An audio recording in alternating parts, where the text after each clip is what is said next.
చెప్పించేందుకు వచ్చిన మన ప్రజల నాయకుడు కల్వకుల సంజయ్ గారికి, పార్టీ నాయకులకు, నాతోటి కౌన్సిలర్లకు అందరికీ నమస్కారం. ఒకటే మాట చెప్పి మళ్ళీ సార్ మాట్లాడతాం కాబట్టి ఇలా మళ్ళీ చూస్తే అదే కేసీఆర్ ఇచ్చిన ₹1,00,000 అభ్యర్థులేమ్మా లక్షలతోటి తులం బంగారం అని ఎగగొట్టి ఇవాళ కూడా అన్ని పథకాలు తెలంగాణ నర్సరీ అన్ని మన బాబు కేసీఆర్ గారే నడుపుతున్నాయి. ఇవాళ దాకా మీకు ఇచ్చే 2,500 హామీ ఇచ్చిండు, ఎగగొట్టిండమ్మా. ₹1,00,000 కేసీఆర్ గారు ఇచ్చేది. ఫస్ట్ 50,000 ఇచ్చారు, తర్వాత 75,000 ఇచ్చారు, ఇవాళ 1,00,000 ఇస్తున్నారు. సంవత్సరం నాలుగు కింద ఏమన్నారు, అమ్మ గెలిచిన తెల్లారి మీకు ₹1,00,000 సరిపోవు, తులం బంగారం ఇస్తా అన్నాడు. ఇచ్చిండమ్మా ఎవరికన్నా? ₹2,500 ప్రతి ఆడలోకి మహాలక్ష్మి కింద ఇస్తున్నారు. ఇచ్చిందమ్మా. అవే కేసీఆర్ ఇచ్చే 2,000, అవే 4,000, అవే మిషన్ భగీరథ నీళ్లు, ఆ కరెంట్ ఇచ్చింది 24 గంటలు. ఇప్పుడు కరెంట్ కూడా లేదు. అంటే కేసీఆర్ కిట్ బంధు, న్యూట్రిషన్ కిట్ బంధు, రైతు బంధు బంధు, అన్ని బంద్ ఉన్నాయి కానీ చాలా ఏం లేదమ్మా. అందుకే చిన్నగా ఒక మాట చెప్పి సార్గా మాట్లాడతారు కాబట్టి ఇప్పుడు ఎలక్షన్స్ వస్తున్నాయి కాబట్టి నేను ఒక కొత్త నాటకం చేసాను. మేము రైతు భరోసా ఇస్తున్నామని. అవి ఓన్లీ ఎలక్షన్ కోసమే అమ్మా. వచ్చినప్పుడు మాత్రం ఒక్క నా విజ్ఞప్తి ఏంటంటే, ఇంటికి ఎవరు వచ్చినా కూడా ఒక్కసారి అడగండి మా 2,500 ఎక్కడ పోయినాయి, మా తులం బంగారు ఖచ్చితంగా పరిశీలించండి అమ్మా. మీతోటి టీఆర్ఎస్ పార్టీ, కేసీఆర్ గారు, మా ఎమ్మెల్యే గారు ఇంత కృషి పడుతున్నారు. అందరు మీతోటి ఉన్నాం మేము. అందుకు మీరు అడగాల. ఫస్ట్ జనాలు ఏం చేయాలా, ఇంటికి వచ్చిన వాడికి ఇప్పుడు వస్తారు కొత్త బిచ్చగాళ్ళు చాలా అవుతారు, ఓటు వేయండి అని ఫస్ట్ అడగండి. మీరు ఇచ్చిన హామీలు ఇవ్వండి, ఇచ్చిన తర్వాత ఓటు వేస్తామని అడగండి. తులం బంగారం ఇవాళ లక్షల టన్నులు అయింది కావచ్చు. కూడా ఎన్ని అమ్మ సంవత్సరాలు ఎన్ని పెళ్ళినాయి, నేను ఒక్కడే రోజు 107 మందికి వచ్చినాయి. ఈ చిన్న మాటతోటి ఖతం చేసి మీ అందరి ఆశీర్వాదంతో కరెక్ట్ 18 నెలల క్రితం నేను ఎమ్మెల్యే ఎన్నుకోబడ్డా. అంతకుముందు మీ అందరికి తెలుసు, నేను వెన్నుపూస డాక్టరు, పెద్ద పెద్ద ఆపరేషన్లు చేస్తుంది. హైదరాబాద్ ఫారిన్ అంతా తిరిగి హైదరాబాద్ వచ్చి పని చేసుకుంటూ ఉంటుంది. గత 18 నెలల నుంచి కొద్దిగా ఏదో ఆశయంతో ఇది చేయాలి, ప్రజల్లో జీవితాల్లో మార్పులు రావాలి, చదువుకున్నోని బాగా చదువుకున్నా. నా మెయిన్ ఇంట్రెస్ట్ ఏముండేనంటమ్మా, ఒకటేమో పిల్లగాళ్ళకి ఇప్పుడు ఉద్యోగాలు రావాలి, పిల్లగాళ్ళు బాగా చదువుకోవాలి. ఎందుకంటే నేను కూడా జీవితంలో చదువుకొని ఈ వరకు వచ్చిన చదువుకోవాలి. మహిళలకు ఎక్కువ ఉద్యోగాలు రావాలి, కుట్టు మిషన్లో ఏదో విధంగా వాళ్ళకు కూడా కొన్ని నేర్పియాలి, రైతుల జీవితాలు మంచిగా ఉండాలి. ఇవన్నీ కేసీఆర్ గారి వారి పద్ధతుల్లోనే నేను కూడా చేద్దామని ఆశతోనే రాజకీయాల్లోకి వచ్చిన. ఈ 18 నెలల్లో రెండు చూసినాం రాజకీయ నాయకులు ఎట్లుంటారని చెప్పేసి. ఒక రకమేమో ప్రజలకు మంచి చేయాలి, ప్రజలకు ఏం చేయాలి, మహిళలకు ఏం చేయాలి, రైతులకు ఏం చేయాలి, కుల వృత్తుల మీద ఆధారపడ్డోళ్ళకి ఏం చేయాలి, ఒక్కొక్క వర్గానికి ఏం చేయాలని చెప్పి ఆలోచన చేసి రాజకీయాల్లోకి వస్తారు. ప్రజలు మంచి చేసినట్టు ప్రజలు వాళ్ళని గెలిపిస్తారు, ఆశీర్వదిస్తారు, లేకపోతే వాళ్ళని తీసి బయటపడిస్తారు. ఈ కొత్త తరంలో ఏమైందంటే అమ్మ ఇంకో రకం రాజకీయ నాయకులు తయారయ్యారు. ఆ రకం రాజకీయ నాయకులు ఏంటంటే ఎప్పుడు వేరుని తిడుతుంటారు. ఇక ఇంకో పని ఉన్నది కావాలి, ఎప్పుడు రోజు బురద చల్లాలి, వాళ్ళ మీద మట్టి పోయాలి, తిట్టి తిట్టి తిట్టి వాళ్ళు పెద్ద రాజకీయ నాయకులు అవుతారు. ఇప్పుడు ఏమైందంటే రోజు తిడితే ఏమైంది, ఇప్పుడు నేనున్నా అమ్మ రోజు వీళ్ళు తిట్టినా అనుకో, రోజు వీళ్ళంగా వీళ్ళు దొంగ తిట్టుకుంటూనే పోతా. ఓ 10 ఏళ్ళలో ఏమవుతుంది, అరే అవును వీళ్ళు లంగనే దొంగ అని నీకు కూడా మనసులో పడుతుంది. ఒక 100 అబద్ధాలు అడితే ఏమైతే నిజమైతే అంటారు వీడుని. అట్లా రాజకీయ పీఠాలు ఎక్కుతారు, ఎక్కింది కూడా. ఎక్కినాక ఏంది ఇప్పుడు, సరే నీకు రాజకీయ పీఠం కావాలి, ఏదో విధంగా ఎక్కినావు మంచిది. ఎక్కినాక ఏం చేయాలమ్మా, నీకు అంత పెద్ద పదవి వచ్చినప్పుడు మంచి గొప్ప మనసుతోని మంచి పనులు చేయాలి. కానీ ఏం జరుగుతుంది 18 నెలల నుంచి ఇప్పటికి కూడా అదే కేసీఆర్ మిత్రుడు. ఎందుకు, మీతోని పని చేతగంటలేదు కాబట్టి. మీకు చెప్తా చిన్నగా, 2014లో కేసీఆర్ గారు వచ్చినప్పుడు 15 ఏళ్ళు మన తెలంగాణ ఉద్యమం చేసినాం, మీరు అందరూ కూడా పాల్గొన్నారు, తెలంగాణ వచ్చింది. ఏం పని మొదటి రోజు నుంచి రాగానే ఫస్ట్ ఏం కష్టం ఉంది, మా అవ్వలకు బీడీ కార్మికులు ఉన్నారు ఇక్కడ తెలంగాణలో, వాళ్ళకి ఎవరు రూపాయి కూడా ఇస్తలేరు, ఎవ్వరు ఆదుకుంటలేరు. వచ్చిన వెంటనే కేసీఆర్ గారు రాగానే మొదట 1000 రూపాయలు, 2 సార్లు వస్తే 2019లో 2000 రూపాయలు చేసి. మరి ఏం సమస్య, కరెంటు. 65 ఏళ్ళు స్వాతంత్రం వచ్చినాక ఎవడు మన కరెంటు కూడా ఇవ్వలేదు. కేసీఆర్ వచ్చినాక 24 గంటల కరెంట్. మరి మనం ఏమైందంటే సార్ 24 గంటల కరెంట్ ఇచ్చేసిండు, మనం ఎవరో ఆలోచించలేదు. ఇప్పుడు ఎట్లా వచ్చింది 24 గంటల కరెంట్ అని మనం ఎవరో ఆలోచించలేదు. ఇప్పుడు మళ్ళీ మనకు అర్థమవుతుంది కరెంట్ మనకి మళ్ళీ ఇట్లా పోయిందా. అప్పుడు సార్ 10 ఏళ్ళలో అంటే దాని వెనకాల ఎంత కష్టం ఉన్నదో మనం అప్పుడు. కేసీఆర్ ఎట్లా అంటాడు అంటే, తెలంగాణ అందరు నా బిడ్డలు, అందరు నా పిల్లలే, రోజు నేను డబ్బు కొట్టుకోవాలి అన్న, ఎప్పుడు డబ్బు కొట్టుకోవాలి, నేను కరెంట్ ఇచ్చినా డబ్బు కొట్టుకుని తిరగలే రోడ్ల మీద.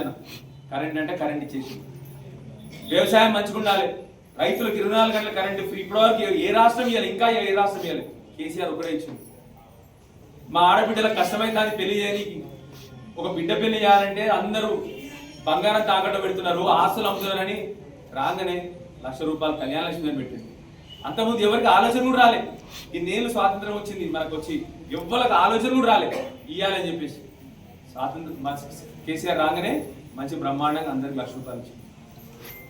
అందరికి మళ్ళీ 1,00,000 రూపాయలు అయిపోయినాక బిడ్డ గర్భవతి అవుతుంది, మళ్ళీ దానికో 50,000 ఖర్చు అవుతుంది. ఇంటికి తెచ్చుకోవాలి కదా తల్లిదండ్రులే, మళ్ళీ ఖర్చు అవుతున్నది. ప్రైవేట్ హాస్పిటల్ పోతున్నారు. సార్ అందుకొరకు ఏం చేసిండు, మీరు అందరు గవర్నమెంట్ దవాఖానకు రాని, నేనే మీకు పైసలు ఇస్తా, నీ మనవానికి సబ్బులు కూడా నేనే ఇస్తా, ఆఖరికి నీ బిడ్డని కూడా నేనే బండ్లు తీసుకుపోతా, బండ్లు దింపుతా. దింపినా లేదా తీసుకుపోయి బండ్లు పోయి తీసుకుపోయి దింపిరు. అట్లా ఒక్కొక్క వర్గం కుల వృత్తుల మీద బతకడోళ్ళు ఉన్నారు, గొల్ల కుమ్మలు ఉన్నారు, వాళ్ళ బతుకు మంచిగా లేదు. ఒకటే ఆ గొల్లకు ఏం చేయాలి మరి వాళ్ళకు, అందరికి గొర్రెలు తీసుకొచ్చి గొర్రెలు ఇచ్చింది సార్. మత్స్యకారులు ఉన్నారు, కుల వృత్తుల వాళ్ళ బతకడం కష్టమవుతుంది, ఏం చేయాలి, నీళ్లు కావాలి. ఫస్ట్ అన్ని చెరువులు దొవ్విండు, మిషన్ కాకతీయ అని పెట్టి చెరువులన్నీ దవ్విండు, నిండా నీళ్లు నింపిండు. నీళ్ళ నింపుడే కాదు, చేప పిల్లలు కూడా సారేయించిండు. కానీ బండ్లు కూడా కొనిచ్చిండు వాళ్ళకు. అంటే ఒక్క కులవృత్తి చుట్టూ సార్కి ఇంత ఆలోచన చేసి వీళ్ళు బతకాలి, వీళ్ళ కులవృత్తి చచ్చిపోవద్దు, వీళ్ళు మంచిగా బతకాలి అని చెప్పి ఒక్కొక్కరి గురించి ఆలోచించుకుంటూ. మంచినీళ్ళు ఎండాకాలం వస్తే నాకు మంచి గుర్తుంది, ఇప్పటి కూడా చెప్తున్నా. నాకు ఎంత మంచి గుర్తుందంటే, మా నాన్న అంతకుముందు ఎమ్మెల్యే ఉండే. 2014లో కేసీఆర్ గారు రాకముందు నేను ఎలక్షన్లో క్యాంపెయిన్ చేస్తున్నా కొరుట్ల, ఇదే కొరుట్ల పట్టణంలో గ్రామ మండలంలో కాదు పట్టణంలో ఎలక్షన్ క్యాంపెయిన్కి పోయినాం. ఒక అమ్మ ఖాళీ బిందె తీసుకొచ్చి, వెనకాలను ఉంటాడు అప్పుడు ఎలక్షన్, ఖాళీ బిందె తీసుకొచ్చి నా కాలు మీద పడేసింది. ఇవి మొదలు నీళ్ళు తీసుకురాపడి తర్వాత ముచ్చట పెట్టారని చెప్పిన, తర్వాత ఎలక్షన్ ఓటు అడుగులని చెప్పిన. కేసీఆర్ 10 ఏళ్ళలో ఎట్లున్నాయమ్మా నీళ్ళు, మరి ఎట్లా వచ్చినాయి, దాని నీళ్లు రాని నీళ్లు, సార్ రాగానే నీళ్ళు ఎట్లా వచ్చినాయి, మంచి నీళ్ళు. అది మంచినీళ్ళు తేవాలి, కరెంటు తేవాలి, మహిళలు మంచిగా బతకాలి, రైతన్నలు. ఒకప్పుడు ఒక పంట పండితే ఎక్కువ, నీళ్లు ఉండవు, నీళ్లు తీసుకొచ్చండి సార్. కరెంట్ ఉండదు, కరెంటు తీసుకొచ్చండి సార్. పెట్టుబడికి కష్టం, వానాకాలం రాగానే పెట్టుబడికి మళ్ళీ సేటు దగ్గర పోవాలి, 3 రూపాయలు మిట్టి తెచ్చుకోవాలి, వానికి మిట్టి కట్టలేక కావాలి. మరి ఏం చేయాలి? సారు పెట్టుబడి కూడా నేనే పైసలు ఇస్తాను, 10,000 పెట్టిండు ఎకరం, రైతు బంధించిండు. మరి ఏమైతున్న తర్వాత దిగుబడి వచ్చిన తర్వాత పోయి మళ్ళీ మార్కెట్కి పోవాలి. పాపం రైతులు అవన్నీ తీసుకొని పోయి రైతులు మార్కెట్కి పోవాలి. అట్లా ఓకురు నాయన మీకు నేనే ఊర్లలో కొనుక్కపోతా అని ప్రతి ఊర్లో కళ్ళని పెట్టి ఆడికెళ్ళే కొనుక్కపోవడం మొదలుపెట్టింది సార్ ఊర్లలోకి వచ్చి. అదైపోయింది. ఇక ఆఖరికి మరి రైతు చచ్చిపోతే పాపం ఇల్లు కష్టమైతే వాళ్ళకు, వాళ్ళు బజార్న పడవద్దు ఇల్లు అని చెప్పి రైతు బీమా పెట్టి 5 లక్షల రూపాయలు కూడా ఇచ్చింది. అంటే ఒక రైతు చుట్టూ ఇన్ని ఆలోచన చేసిండు, ఒక గుల్లకుర్ల చుట్టూ కింద ఆలోచన చేసిండు, మత్స్యకారుల చుట్టూ, చేపల బట్టల చుట్టూ కింద ఆలోచనలు చేసిండు. అట్లా ఒక్కొక్కటి కదా ఒకటే పనిగా పెట్టుకున్నాడు సార్. ఇప్పుడు నేను డాక్టర్ని, ఒక 100 పడకల ఆసుపత్రి కట్టించుకుంటున్నాను. ఆసుపత్రి కట్టించడం కాదు, నాకు మంచి గుర్తుంది. కిడ్నీలు ఫెయిల్ అయినప్పుడు హైదరాబాద్ నా దవాఖాన దూరిడికెళ్ళి, ఎందుకంటే కిడ్నీ ఫెయిల్ అయితే డయాలసిస్ అని పెడతారు, మెషిన్ పెడతారు. ఒకటి బాబు బయటకు పోన్నాను రాజేష్, బయట వచ్చుదు. కిడ్నీలు పాడైతే వారానికి 3 సార్లు చేయాలి.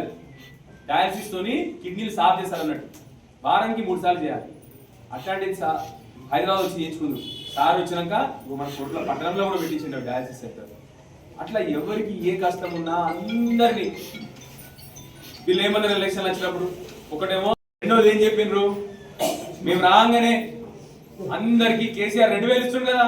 డైలాగ్ ఉంది ఇట్లా, నేను గుర్తుంది మంచిగా డైలాగ్ చూసినా కూడా. పెద్దమ్మా ఇప్పుడున్న ముఖ్యమంత్రి ఎలక్షన్ లో ఓట్లల్లో మాట్లాడుతున్నాడు, పెద్దమ్మా నీకు ఎంత వస్తుంది పెన్షన్ పెద్దమ్మా అని అడిగిండు. ఆ పెద్దమ్మ 2,000 వస్తుంది కొడుక అని చెప్పింది. పెద్దమ్మా ఇక నువ్వు తీసుకోకి నెల, వచ్చే నెల నుంచే 4,000.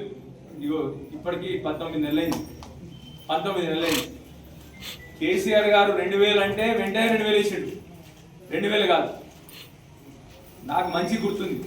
కరోనా వచ్చింది, రాష్ట్రం మొత్తం ఆదాయం 0, అందరు దుకాణాలు బంద్ చేసారు కదమ్మా, రాష్ట్రానికి ఆదాయమే లేదు. ఆ రోజు నేను కూడా మనసులో అనుకున్నా, అమ్మో ఇప్పుడు పెన్షన్ బంద్ అవుతుందేమో అనుకున్నా, ఎందుకంటే పైసలు లేవు ప్రభుత్వం దగ్గర. సార్ ఒకటే చెప్పిండు ఆ రోజు, అందరూ గవర్నమెంట్ ఉద్యోగులకు కూడా పర్లేదు జీతం కట్ చేయరు, బంద్ చేయరు జీతం వాళ్ళకి, కానీ మా మహిళలకు వచ్చే పెన్షన్ మాత్రం బంద్ చేయకుండ్రి. 2,000 రూపాయలు మా పెద్దవాళ్ళకు మహిళలకు తప్పకుండా పెన్షన్ పోవాలి. 2019 2,000 ఎక్కడ, ఇంకా 2025 అయిపోయింది, 26 వస్తుంది. ఇప్పటికి కూడా రూపాయి పెంచాలి. కొత్త ప్రభుత్వం వచ్చింది, 18 నెలలు అయింది. మరి ఎవరంటే అప్పులైనా అంటారు, అది కూడా చెప్పాలి మేము ముచ్చట. 2014లో కేసీఆర్ గారు వచ్చినప్పుడు మన రాష్ట్ర ఆదాయం నెలకు 4,000 కోట్లు. ఎంత? నెలకు కేవలం 4,000 కోట్లు. సార్ మొన్న దిగిపోయేసరికి ఎంతో తెలుసా, 18,000 కోట్లు ఆదాయం పెంచిండు సార్. పైసలు ఎక్కడ చెట్ల గాయ కదా, ఆదాయం పెంచిండు, రాష్ట్రం ఆదాయం పెంచిండు. ఎందుకు పెంచిండు? మంచి పనులు చేస్తే రాష్ట్ర ఆదాయం పెరుగుతుంది. వాడో వీడు వచ్చి ఫ్యాక్టరీలు పెట్టుకున్నారు, ఐటీ కంపెనీలు తెరిచారు, ఎందుకంటే ఇక్కడ మంచి ప్రభుత్వం ఉందని చెప్పి చాలా మంది వచ్చింది. ఈయన వచ్చిన నుండి 18 నెలలైంది, ₹1 పెరిగే ఆదాయం. ఆదాయం పెరగకపోవడం కాదు, ఆదాయం తగ్గింది రాష్ట్రానికి. సార్ పెంచుకుంటూ పోయింది, ఈయన మళ్ళీ కిందకి తీసుకొచ్చిన ఆదాయం దిగిపోతుంది. పైసలు ఎట్లుంటాయి మరి సార్? ఇప్పుడు మన దుకాణం మంచి నడిచిన రోజులు నీ పైసలు ఉంటాయి. నువ్వు దుకాణం పాడు చేసినాక నువ్వు పట్టించుకోకుండా దుకాణాన్ని, అదే జరిగింది మన రాష్ట్రం పరిస్థితి. రోజు పొద్దున్న లేస్తే బూతులు మాట్లాడుతుంది ఒక ముఖ్యమంత్రి. రోజు పొద్దున్న లేస్తే బూతులు మాట్లాడితే ఎవడు నచ్చినోడు వస్తాడు రాష్ట్రానికి? ఎవడు వస్తలేడు, ఎవడు పెట్టుబడి పెడతలేడు రాష్ట్రంలో. కేవలం ఈ నోటు దురుసుతోని, ఈ పని చేత కానీ తనంతోని ఇష్టం వచ్చినట్టు మాటలు. రాష్ట్ర పరిస్థితి ఇప్పుడు నిజంగా చెప్తున్నా, ఒక డాక్టర్గా ఇంత చదువుకున్నా చెప్తున్నా, బాధాకరంగా ఉంది. 18 నెలల్లో మన ఒకప్పుడు కేసీఆర్ గారు ఉన్నప్పుడు ఏ రంగంలో అయినా తెలంగాణ అనగానే నెంబర్ 1 అయిందనేవారు. ఇవాళ తెలంగాణ నెంబర్ 1 నుంచి కింది పడిపోయింది. మళ్ళీ కేవలం ఈయన ప్రవర్తన, ఈయన అరాచకాలు, అవినీతి, ఇది ఒకటే తప్ప ఇంకొక పని లేదు. మీ అందరిని కోరేది ఒకటే, దయచేసి ఇప్పుడు ఏం చేస్తున్నాడు మళ్ళీ ఒకసారి అంటే, ఇప్పుడు ఎలక్షన్లు పెట్టాడు, లోకల్ బాడీ ఎలక్షన్లు పెట్టలే. 18 నెలలు ఎలక్షన్లు ఎప్పుడో పెట్టాలి. 18 నెలల క్రితమే కౌన్సిలర్లు వేరు, సర్పంచ్లు వేరు, అందరు వేరు. ఇప్పటివరకు ఎలక్షన్ పెట్టలేదు. ఇప్పుడు ఏం చేసిండంటే కొత్తగా నిన్న మొన్న కొత్త కథ మొదలు పెట్టిండు. ఇప్పుడు అందరికి పిచ్చోళ్ళు చేస్తా, కొన్ని పైసలు ఇస్తా, ఇప్పుడు అందరికి మళ్ళీ నా ఓట్లు ఇస్తారు. మనం అంత పిచ్చోళ్ళం? మనం ఇంకా పిచ్చితనం ఉందా మన దగ్గర? మనకు తెలివి లేదా మనకి? అంటే ఏమంటాడు, ఉదాహరణకి రైతులు ఉన్నారు, వాళ్ళు 2 సార్లు రైతు బంధు ఎగ్గొట్టిండు, మొత్తానికి ఎగ్గొట్టిండు. ఇప్పుడు ఏమంటాడు, ఈసారి ఇస్తా, ఓట్లేదు ఇస్తాడా భవిష్యత్తులో? మరి 2 సార్లు ఎగ్గొట్టాడు, ఇవాళ ఇచ్చి మళ్ళీ రేపిస్తాడా? కేసీఆర్ సార్ 11 సార్లు ఒక్కసారి కూడా రైతు బంధు ఆగలేదు. కరోనా కష్టకాలం రాని ఏ కాలం రాని రైతులకు రైతు బంధు పోవాల్సిందే అని చెప్పి కూర్చొని సారు టింగు టింగు అని చెప్పి మీకు వేస్తుండే. 2 సార్లు ఎగ్గొట్టిండు, ఈ ఒక్కసారి వేస్తారట. మన అందరం పిచ్చోళ్ళు కావాలన్నట, ఆయన కోట్లే అన్నట. మళ్ళీ ఒకసారి చేస్తాం, మళ్ళీ మన తప్పు మనం. ఇప్పటికే మన కళ్ళ ఒక గంటలో ఏలుగుచ్చుకున్నాం మనం, ఇక 2 కళ్ళలో ఏలుగుచ్చుకున్నాం అంటే ఇక మన కళ్ళు కూడా ఇక అప్పుడు దండం పెట్టి చెప్తున్నా, ఈ పిచ్చి ఆలోచన ఆయనకు వచ్చింది కానీ ఆయనకు తెలియదు. స్పెషల్లీ మా కొరుట్లో ఎట్లాంటి వాళ్ళు హుషారోళ్ళు అంటే, నిజంగా చెప్తున్నాము, నేను ఎప్పుడు ఛాతీ మీద చేపెట్టుకొని చెప్తా, హైదరాబాద్ పట్టణంలో అన్ని సీట్లు టీఆర్ఎస్ఏ గెలిచిందాం. హైదరాబాద్ పట్టణంలో గ్రామాలలో ఓడిపోయింది మొదటిసారి. అందరు ఏమంటారు హైదరాబాద్ అంటే, అరే మీ గ్రామాలలో ఓడిపోయింది, కేసీఆర్ ఎప్పుడు గ్రామాలు గ్రామాలు వ్యవసాయం అంటాడు సారు అంటే, నేను చెప్పిన వాళ్ళకు, అరే చూడరా బిడ్డ, వేరే గ్రామాల గురించి నాకు తెలియదు కానీ మా కొరుట్లో అయితే మళ్ళీ కేసీఆర్ని గెలిపించి దాన్ని గెలిపించి మా వాళ్ళు చాలా చైతన్యవంతులు, మా వాళ్ళు చాలా తెలివైన వాళ్ళు. మా వాళ్ళు మిగతా చోట్ల కాంగ్రెస్ గెలిచినా ఇక్కడ మాత్రం కాంగ్రెస్ 3వ జాగా. ఇక్కడ మిగతా చోట్ల కాంగ్రెస్ గెలిచినా ఇక్కడ మాత్రం 3వ జాగా. 3వ జాగా వచ్చిందంటే ఏంది, వాళ్ళు అందులో దొంగలు అయితేనే 3వ జాగా కదా, వట్టి వాటికి 3వ జాగా పోరు కదా, ఇక్కడ 3వ జాగా పోయినరు. మా వాళ్ళు చాలా తెలివైన వాళ్ళు. ఇప్పుడైనా రైతు బంధించినా ఇవ్వడం నమ్మేటట్టు లేడు అని చెప్పి గ్యారంటీ చెప్తా ఉన్నా. సో మీ అందరినీ ఒకటే కోరేది, మళ్ళీ మన ఊర్లో ఎలక్షన్లు వస్తాయి, ఆలోచన చేసి బాగా చెప్తారు. ఇప్పుడు మీకు వచ్చి మీకు అది ఇస్తాం ఇది ఇస్తామని చెప్పి 18 ఏళ్ళు చూడలే మనం. ₹1 అన్నా ఏమి ఒక్కటన్నా చిన్న ఉదాహరణ చెప్తాము. సిలిండర్లకు అప్లికేషన్ పెట్టుకోమన్నాం, కరెంట్కి ఒకసారి అప్లికేషన్ పెట్టుకోమన్నాం, ఇల్లుకి ఒకసారి అప్లికేషన్ పెట్టుకోమన్నాం, పెన్షన్లకు ఒకసారి అప్లికేషన్ పెట్టుకోమన్నాం. ఒక్కసారి మీరు అందరూ గుండె మీద ఆలోచన చేయదమ్మా. కేసీఆర్ ఏం చేసిందమ్మా, నీ ఇంటికే మనిషిని పంపించిండు మొదటిసారి. ఇంటింటికి పంపించలేదు లేదా, అప్పుడు ఇంట్లో కూర్చోర్రి, ఎటు ఒకటే రోజు మీరు ఇంట్లో కూర్చోర్రి, నేనే మందిని పంపిస్తాం ఇంటికని. మీ ఇంటికి పంపించి మీ పేర్లు రాసుకొని, మీ లెక్క రాసుకొని, మీ బీడీలు చేస్తారా అంటే బీడీలు రాసుకొని మీకు పెన్షన్ పంపించింది. ఎవరైనా పోయి చేసి ఆపినా మీరు పెన్షన్ కోసం? ఎప్పుడైనా ఒక రోజైనా 10 ఏళ్ళలో పోయి నాకు పెన్షన్ అయ్యా అని ఎవరైనా ఆఫీస్కి పోయినా మీరు? ఈసారి ఎన్నిసార్లు వేరు చెప్పండి మీరు. ఇప్పటికీ ఫోటోలు తీసుకుపోవాలి, జిరాక్స్ తీసుకుపోవాలి, మంది తీసుకుపోవాలి, మసాలా తీసుకుపోవాలి. ఆ ఫోటోలు జిరాక్స్ మంచి బతికిరు. ఈ సంవత్సరం నుంచి ఎవరు బతికిరు అంటే ఫోటోలు జిరాక్స్ బాగా బతికిరు మన తెలంగాణలో. అన్ని ఫోటోలు జిరాక్స్ తీసిరు మీరు అందరు. కేసీఆర్ అప్పుడు ఫోటో లేదు, జిరాక్స్ లేదు, నీ ఇంటింటికి పెన్షన్ టింగు టింగు అని పడ్డది, ఎవ్వరు సంబంధం లేదు.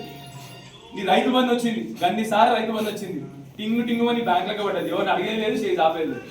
మా నాయకులు అదే చెప్తున్నారు ఇప్పుడు. కేసీఆర్ సార్ చెప్పకుండా ఇచ్చింది సార్, అందుకోటి అందరు మర్చిపోయి సార్ అంటారు. ఎవరు అడగాల్సిన అవసరం లేకుండా టింగు టింగు అని సార్ ఎందుకు అది కూడా ఆలోచన చేసిందంటే సార్కు తెలుసు ఎవడన్నా మధ్యలో ఉంటే మళ్ళీ వాడు. ఇప్పుడు ఇది ఉదాహరణకి చెప్తాను నేను, ఈ మధ్య ఈ 18 నెలలు ఏం జరిగిందో చెప్తాను. వాడో వీడో ఊర్లలో వస్తున్నట, ఏ పార్టీ నాయకులు నేను మాట్లాడడం మంచిది కాదు. ఊర్లలోకి వచ్చి ఏమంటారట, ఇగో నీ కళ్యాణ లక్ష్మి ఇప్పిస్తాను, నాకు తొందర 5,000 వెంటనే ఇప్పిస్తాను. మీకు దండం పెట్టి చెప్తున్నాడు, మీ కొడుకు నిడలేదు. అర్థమైందమ్మా? మీకు ఇంకోటి చెప్తా, నేను పెద్ద డాక్టర్ని, మీ అందరికి తెలుసు. అన్నిటికంటే ముఖ్యంగా ఇక ఆఖరికి నేను పని చేయకపోతే మంచి అత్తగారు కూడా చేసి పెట్టింది మా నాన్న. అర్థమైందా? బాగా ఫ్యాక్టరీలు ఉన్నాయి, అవి కూడా నేను చూసుకోవాలి. పోయిన తర్వాత మా మామ కూడా 2 బిడ్డలు ఉన్నారు. నాకు ఏం అవసరాలు ఉన్నాయి, ఎవడన్నా వచ్చి నేను రూపాయి అడిగినా, మీకు దండం పెట్టి చెప్తున్నా, రూపాయి అడిగితే చేతితో కొట్టుంది, 5 రూపాయలు అడిగితే చెప్పుతో కొట్టండి, కొట్టి ఎమ్మెల్యే సాబ్ చెప్పుడు మీకు కొట్టమని చెప్పుడు. అర్థమైంది? చెప్పి మీకు ఇల్లుకి పైసలు అడిగినా,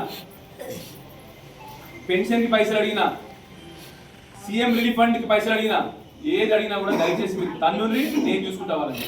మీరు పోలీస్ కేసు కాకుండా నేను మొత్తం పోలీస్ స్టేషన్ సరే అర్థమైంది? చెప్పి చెప్తున్నా, వీళ్ళని చూసి మోసపోకుండా ఇప్పుడు వస్తారు ఎలక్షన్లా, మీకు అది ఇస్తా ఇది ఇస్తాను, మీరు ఇచ్చేది ఉండదు, వీళ్ళకి తెలివి లేదు. చెప్పినా రాష్ట్ర ఆదాయం పడగొట్టిరు. ఏడికి వెళ్తారు?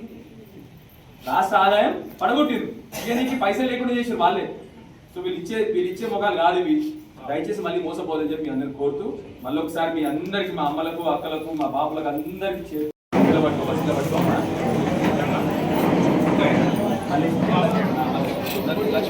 నెక్స్ట్ నాగులపేట వాళ్ళు ఇద్దరండి.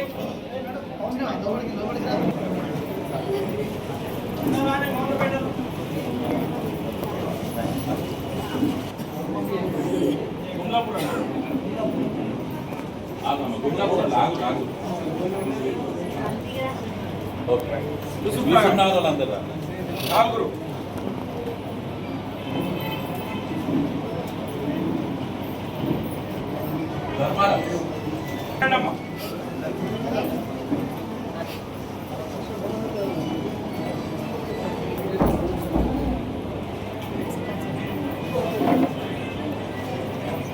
సంజ్ఞం